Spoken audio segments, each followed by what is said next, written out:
E a gente segue falando sobre saúde porque hoje é o Dia Mundial de Conscientização da Doença de Parkinson. Quando ouve este assunto, muita gente pensa que a pessoa com a doença de Parkinson é aquela com idade mais avançada e tremores nas mãos e nos braços. Mas o Parkinson pode atingir pessoas de todas as idades. Por isso a importância do dia de hoje, para falar sobre o diagnóstico e o tratamento precoce. O médico neurologista Dr. Alneide Oliveira Couto é o nosso convidado para a gente conversar sobre isso. Doutor, muito obrigada por ter vindo, fico bem à vontade no Ver Mais. Deixa eu começar te perguntando, quem pode desenvolver a doença de Parkinson? Boa tarde. Boa tarde, obrigado pelo convite. Essas datas de conscientização são muito importantes para a gente levar a informação para a população. A condição do Parkinson, sempre a gente considera uma doença degenerativa. Existem algumas condições de doença que têm origem genética, tem pessoas com predisposição, mas existem situações que você pode desenvolver a doença relacionadas a, hoje identificado, pessoas que moram em áreas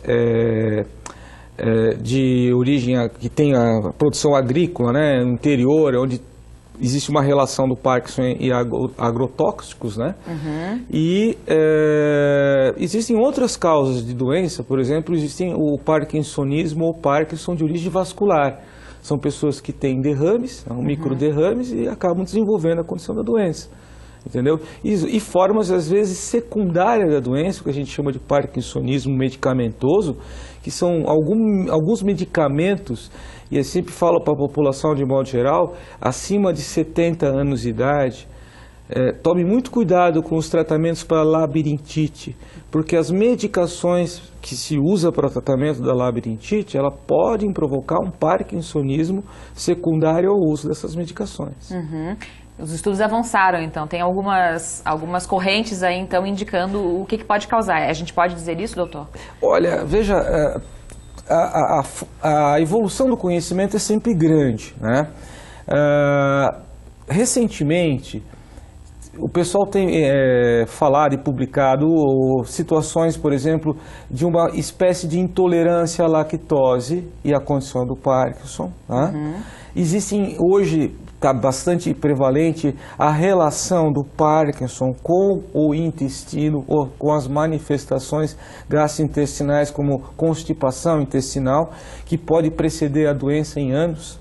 Aliás, a população de modo geral, a gente diz que hoje o intestino é o nosso segundo cérebro, pela quantidade de neurônios que temos no intestino. E essa comunicação que existe entre o intestino e o cérebro, através de neurotransmissores, é nítida.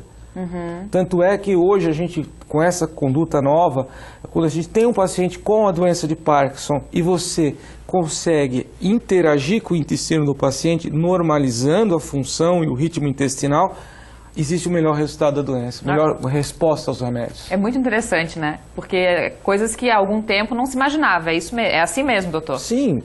É muito novo isso. Imagina você chegar para um paciente no consultório com doença de Parkinson e você pedir como é que é o hábito intestinal dele. Quer dizer, é um pouco estranho. A primeira acha que o médico é meio louco, né? Pois é, mas o que o Parkinson tem a ver com o meu intestino? Tem a ver.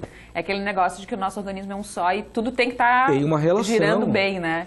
Tem uma relação, integração, Em relação à idade, doutor, eu falei ali no começo da nossa entrevista que tem pessoas mais jovens já desenvolvendo Parkinson também, né? Existe uma modalidade que a gente chama de parkinsonismo em jovem, que acontece em pessoas que normalmente têm uma origem genética ou familiar, que acontece até com menos de entre 30 e 40 anos, Mas, normalmente, essa condição ela tende a ser um pouco diferente das manifestações do indivíduo idoso, sempre lembrando que o Parkinson não é uma condição que eminentemente envolve tremor.